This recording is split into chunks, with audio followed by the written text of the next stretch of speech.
இயேசு உங்களை நேசிக்கிறார். இந்த நாள் வேதாகம தியானத்திற்கு உங்களை அன்புடன் அழைக்கிறேன். நிதானமாய் பேசுகிறவனில் ராஜாக்கள் பிரியப்படுவார்கள். நீதிமொழிகள் 16ஆம் அதிகாரம் 13ஆம் வசனம்.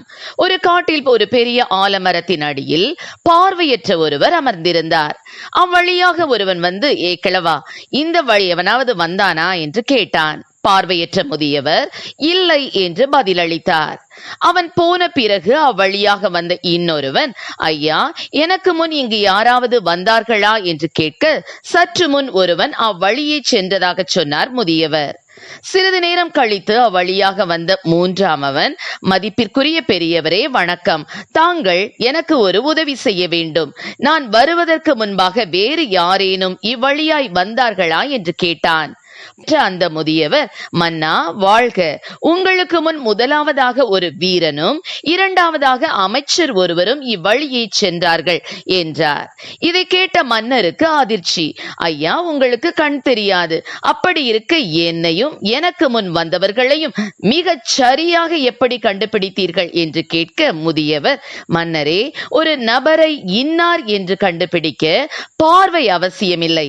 அவர்கள் பேசும் பேச்சு தொனியை வைத்தே சரியாய் கணித்து விடலாம் என்றார். ஆம், எனக்கு அருமையானவர்களே, நாம் பேசும் வார்த்தைகளின் விதம் நாம் எப்படிப்பட்டவர்கள் என்பதை உலகிற்கு காட்டிவிடுகிறது. காரணம், இருதயத்தின் நிறைவினால் வாய் பேசும். தேவன் நம்மை உருவாக்கவும் கட்டி எழுப்பவும் உதவி செய்யவுமே அழைத்திருக்கிறார். ஆதலால் கெட்ட வார்த்தைகளை, குற்றப்படுத்தும் வார்த்தைகளை, கோபமூட்டும் வார்த்தைகளை பேசி பிறரை அழிக்காமல் இனிய வார்த்தைகளை பேசி உருவாக்கவும் உடைவுகளை கட்டவும் நமது வார்த்தைகளை, நாவை உபயோகப்படுத்த வேண்டும். மருத்துவர்கள் தரும் உற்சாகமளிக்கும் வார்த்தைகள் நோயாளிகள் வேகமாக குணமடைய உதவியாயிருக்கிறது என்று சமீபத்தில் நடத்தப்பட்ட ஆய்வு ஒன்று தெரிவிக்கிறது.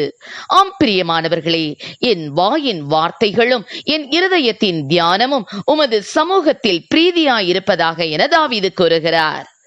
நீதிமானுடைய உதடுகள் பிரியமானவைகளை பேச அறியும் என்று சாலமோன் ஞானி கூறுகிறார். நம் பேச்சு மரியாதை நிறைந்ததாகவும் தேவனுக்கு பிரியமானதாகவும் அமைவதே நலமாயிருக்கும். ஏனென்றால் நாம் பேசும் வீணான வார்த்தைகள் யாவையும் குறித்து நியாய தீர்ப்பு நாளிலே கணக்கு ஒப்புவிக்க வேண்டும் என்று வேதம் கூறுகிறது. எனவே தீமையான வார்த்தைகளை, தரக்குறைவான வார்த்தைகளை, பட்டய குத்துக்கள் போன்ற வார்த்தைகளை, பிறர் இருதயத்தை காயப்படுத்துகிற வார்த்தைகளை பேசாதிருப்போம். கூடுமான மட்டும் பிறருடைய காயங்களை கட்டுகிற ஆறுதலான வார்த்தைகளை பேசுவோம். கர்த்தர் நம்மை ஆசீர்வதிப்பாராக. ஆமென். ஜெபம். எங்களை அதிகமாய் நேசித்து நடத்துகிற எங்கள் அன்பின் பரலோக பிதாவே, இந்த நாட்களில் கூட உடைய பிள்ளைகளாகிய நாங்கள் ஆண்டவரே, அப்பா, வாயின் தாறுமாறுகளை எங்களை விட்டு அகற்றி ஆண்டவரே, ஸ்தோத்திர. குணசாலியான ஸ்திரீ எப்படி ஞானம் விளங்க தன் வாயை திறக்கிறாளோ அதுபோல கர்த்தாவே ஸ்தோத்திர ஆண்டவரே, நன்மையானவைகளை நாங்கள் பேசக்கூடிய கிருபைகளை எங்களுக்கு கொடும். ஆசீர்வதியும். இயேசுவின் நாமத்திலே ஜெபிக்கிறோம் நல்ல பிதாவே. ஆமென்.